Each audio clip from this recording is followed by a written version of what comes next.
If you like bike riding and your travels bring you down to the RGV, also known as Rio Grande Valley, check out the Laguna Atascosa WMA.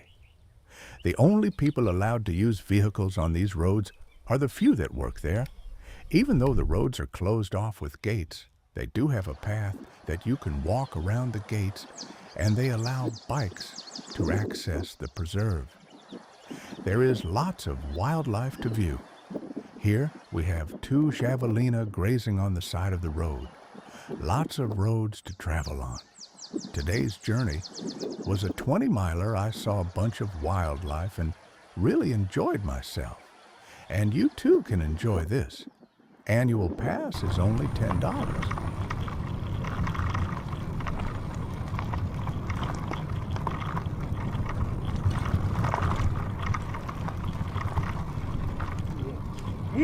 Boy, they stink.